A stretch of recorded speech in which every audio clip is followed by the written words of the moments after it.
get هنا. I smashed Talantin's shackles, united humankind to save themselves, and started the Flame Chase era. That's what the Imperator has done in her glorious life. So now, hearken to my final words. History will eventually forget Saridra.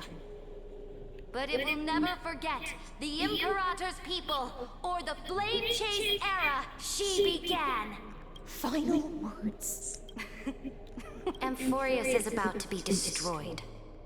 There's no time left for pointless debates. There is only one law I want to overturn to aid the final battle of deliverance. So I will only offer the life of one demigod. In the name of the Imperator, I command you one last time, Electra. Either sacrifice yourself for conquest, or pierce this tyrant's chest with your sword. Thus, the Imperator concluded her final speech. At the end of her life, at the last moment before she stepped onto the altar, she gave her most loyal subject the choice to decide fate, just as she promised her compatriots before her very first campaign. My blood flows in you now. Heroic compatriots, follow me, and we'll seize fate's reins! The Imperator fell. Some say that the Dux Gladiorum turned traitor and killed her liege. Some say that she imprisoned the tyrant in a shallow pond of water, then left. Which meant the Imperator had to kill herself to rewrite the law. There are countless stories about her death. All we can be sure of is when the knight left the vortex, the Imperator was still mumbling about their past conquests together. The beginning and the end of her existence.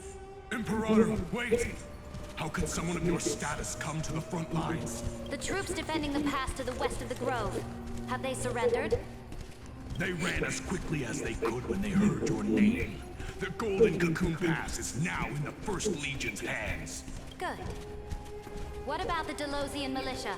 The Third Legion set fire to the mountains and flattened everything west of the basin. That is enough. We cannot afford to miss an opportunity for victory. They are no more. Very good. They now have no way out, no reinforcements, and no artillery support. We will launch the final charge 1 quint after the curtain fall hour tomorrow. Remember, take no prisoners among the enemy soldiers. All sages who resist are to be captured and tried according to martial law. Understood. Those who are resolved to die. Reporting in. The mountain dwellers are resisting fiercely, and the legendary Mountain Breaker is personally engaged in battle. Their formations are nigh impenetrable. Then cease our frontal assault. Send scouts to all legions and tell them to retreat into the Tritos Plains before the parting hour. What? Are you planning to surrender? It's a strategic change of plans. The seismic walking dragon is enough for that battlefield. Walking dragon? You mean that stupid beast, Terravox? What can they even do? Stupid? No. They are the wisest of all of Georios' creations. Only they can perceive the currents of time. Let them deal with their earthly brethren. We will advance and take the lead in defeating what remains of our enemy. I will deliver the most fiery retribution for the humiliation they dealt us, and crown myself with a god-slaying wreath. Understood. I'll see to it. Those who are resolved to die. The Temple of the Three Fates sent a letter, Imperator. They refused to surrender, and said this letter is their last warning to us. Tell the commanding officers not to launch any attacks unless they receive the Imperator's handwritten approval. Disobedience will be punished by death. Oh, wrong button. What are you doing? Oh, that was it. The priests of the Three Fates aren't soldiers, but politicians. Do not mistakenly believe they don't have a plan. These dying pests will wring out every idea from their brains, all for short-sighted gain. They are much shrewder than we are. I am inferior to them in that regard. They also have the prophecy to wield as a weapon, something I am not blessed with. Launching an unplanned attack will only disadvantage us, as all of Emphorius will judge our actions. Which means I will be heading to the battlefield myself, just as I have always done. This time, however, I will go alone. Understood. The legions will make their preparations. Those who are resolved to die, we salute you. Why are we not allowed to march out with the army, Imperator? This will be a long voyage with no return. Those of you who bear the prophecy cannot come with me. Why are you personally leading this battle if it's doomed to fail? That is correct. The Empire will be without a head when the Imperator falls. But remember, as long as you seize the right opportunities, even a chaotic game will remain winnable. My departure will create a long staircase for you. You will understand what I mean when news of my death reaches your ears. Saridra, is our journey about to be over? Destroy the old laws and forge new ones. My conquest has reached its limits within the borders of Amphorius. Since the prophecy already decreed that the Imperator would never conquer the stars as she wished, I will bow out here and try no more. More Chrysosairs bearing divine authority will be born, and many more heroes will arise. Will they demand peace or war? Will they resist tyranny or become the next Imperator? I do not care. The children of the future will decide for themselves. Do not mourn for me. Anyone can kill the Imperator. But the only one who can truly destroy her is Saridra. At the end, I faithfully recorded the most important battles in the Imperator's life. Her conquest was about to be completed at this point in the story. However, for some reason, a memory suddenly entered my mind just as I was about to put down my pen. It was a journey on a fantastical train. I had the honor of having a heart-to-heart conversation with the Imperator under the stars. And I asked her this question at the end of that discussion. How do you want history to remember you? As a hero who gave up her life for the flame chase? Or as a tyrant? She answered so quickly, as if she had made up her mind long ago. I would rather be forgotten than be defined.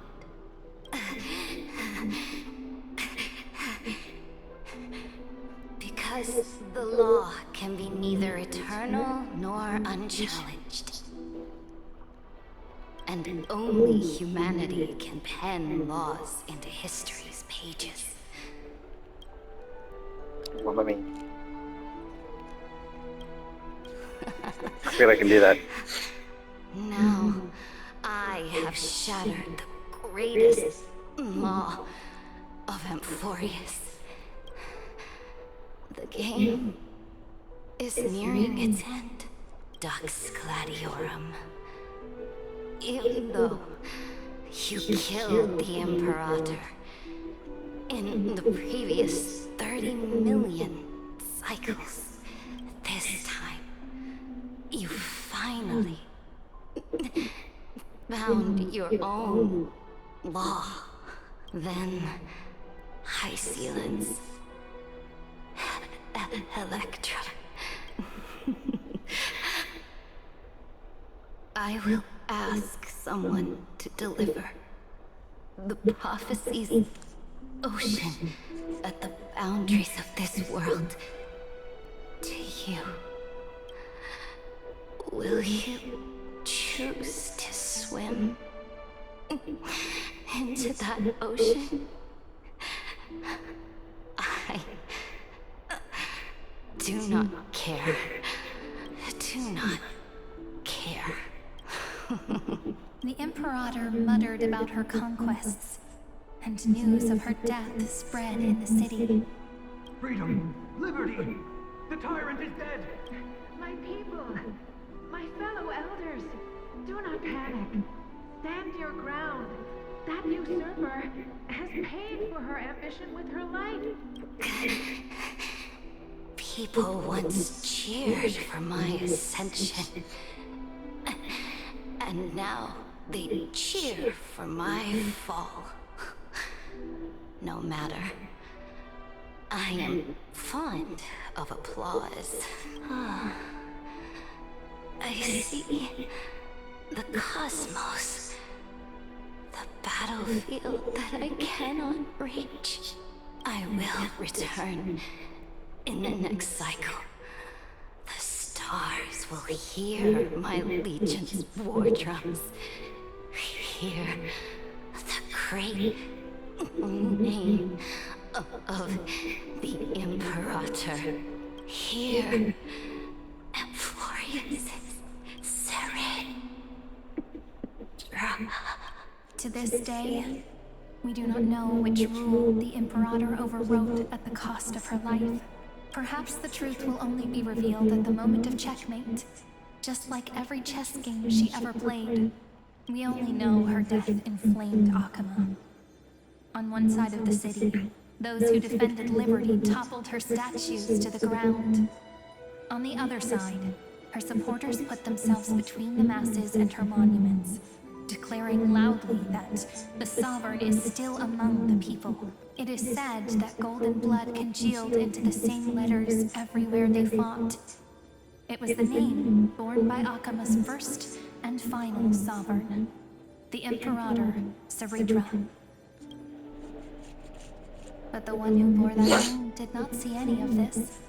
Her gaze was cast far away, and the sound of tides in her ears drowned out the people's cries. What was the Imperator thinking about in that prophesized ocean at the boundaries of this world? In that shallow puddle of stagnant water? Was she reminiscing about her past conquests? Or repenting for the millions killed for the Blame Chase? It was neither. The Imperator only saw how the surface of the water gleamed like that crude chessboard, dissected by light and shadow in the afternoon when her teacher played against her for the first time. Look at this chessboard. What do the pieces look like? They are strangely beautiful. They look like the stars in the night sky ablaze.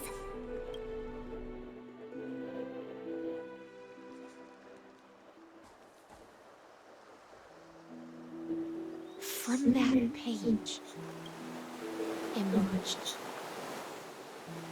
an ocean so vast, so pure, not a single trace of corruption.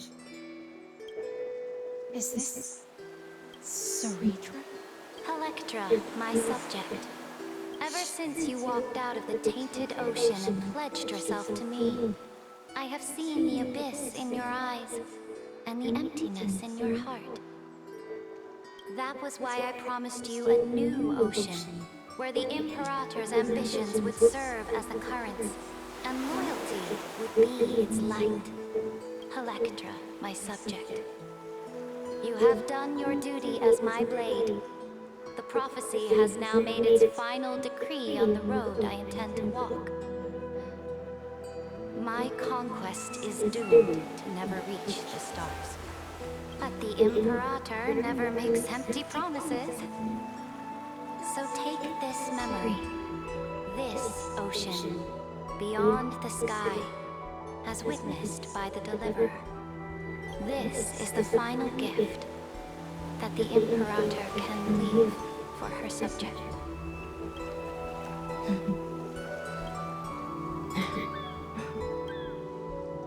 When I was still a fish in the ocean, I always felt so genuine swimming through the waters.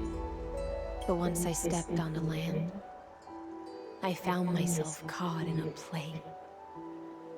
Every land dweller wore a mask in their life. So I, too, donned a costume and tried to find my role in this show. I became the blade in war and the violin strings at banquets. Do you still not get it? I do not long for the oceanic depths of my homeland. Nor do I crave the swelling seas beyond the sky. Perhaps even I don't know what I want. I still don't know where I should swim to even at the end. But I know one thing right now. A fish is simply a fish. And she can never leave the ocean she's in. But whether under the ocean or on land, we two prisoners who can never escape this cave can still look outside the cave and see the stars. I have to admit, the 12-factor simulation of life in this experiment has far exceeded my expectations. Make your choice then, senior society member. Do you want to keep walking down the wrong path and be remembered for your incorrect conclusions? Or do you want to return to the audience's seat and give yourself, Amphorius, and the entire cosmos a more fitting end? I must refuse. A dead man never fears death. Did I not make myself clear? Have you forgotten about our dear Lord of Silence? You wouldn't want her to consider your 8 other clones as cancers within the erudition and chop them all up, would you? Your logical deductions are vastly different from mine. Therefore, allow me to provide one more academic recommendation. Listen, my peers. Why don't you look beyond this world, just as the Chrysospheres did? Re-evaluate your calculations, and take into account all enemies in the upcoming war among the Aeons. Amphorius is not a place where 3 paths entangle, but where 3 paths fight to the death. You used Memoria to resist me, but did you not consider the possibility that the Remembrance and their children might have taken this opportunity to join the fray as well?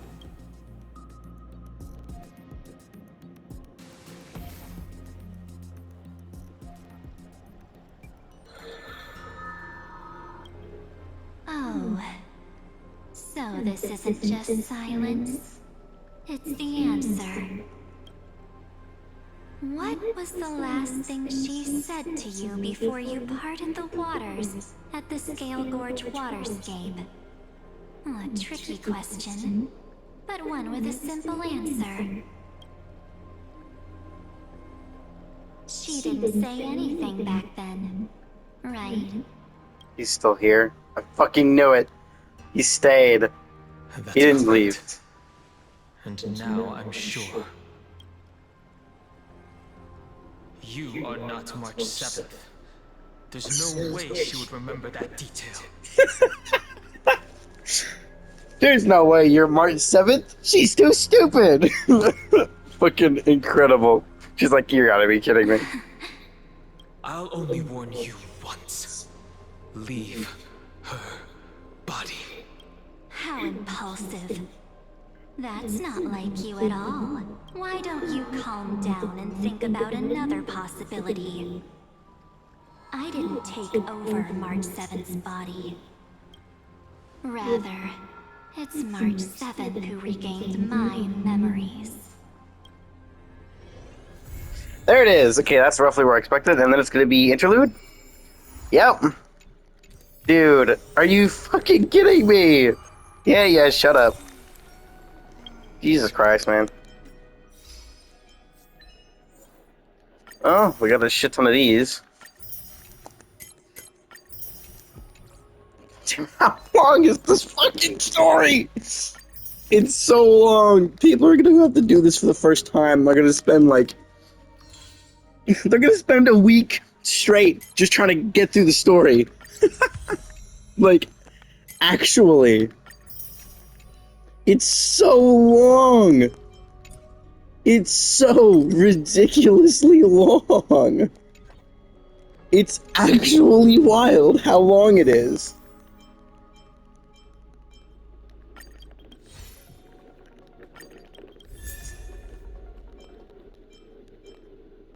Yeah, might as well. It's very low, but... Ugh. Well, at least I finally got through the story. It took fucking forever, but... I mean, hey. I got the short queen. Where is she? Oh, she's all the way at the bottom. Right, that would make sense. Yay! I have her now.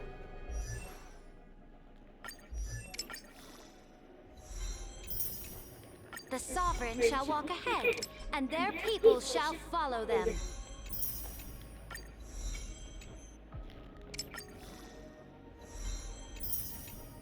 I'm gonna go grab these things.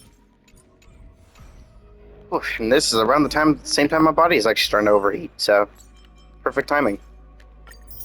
And my head hurts, so gotta fix that problem. It's probably because I've been awake for a very long time. I woke up at roughly 7 p.m. Somewhere between 5 and 7 is roughly where I'd say was around the time I actually woke up. And it is now 2:30, so I've been awake for almost 24 hours. Who's spreading gossip about me? Adorable. I want to see one thing before I go, though, and that is a screenshot. Hold on. Get in closer. Stop running away. No, get closer to her. Where are you going? This is as close as you can get, really? Weird.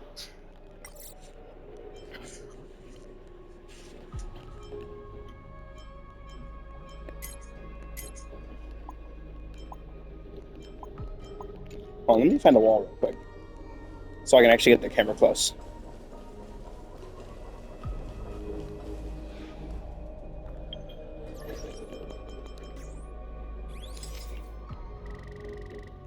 Hello. She's so adorable. Face kind of white.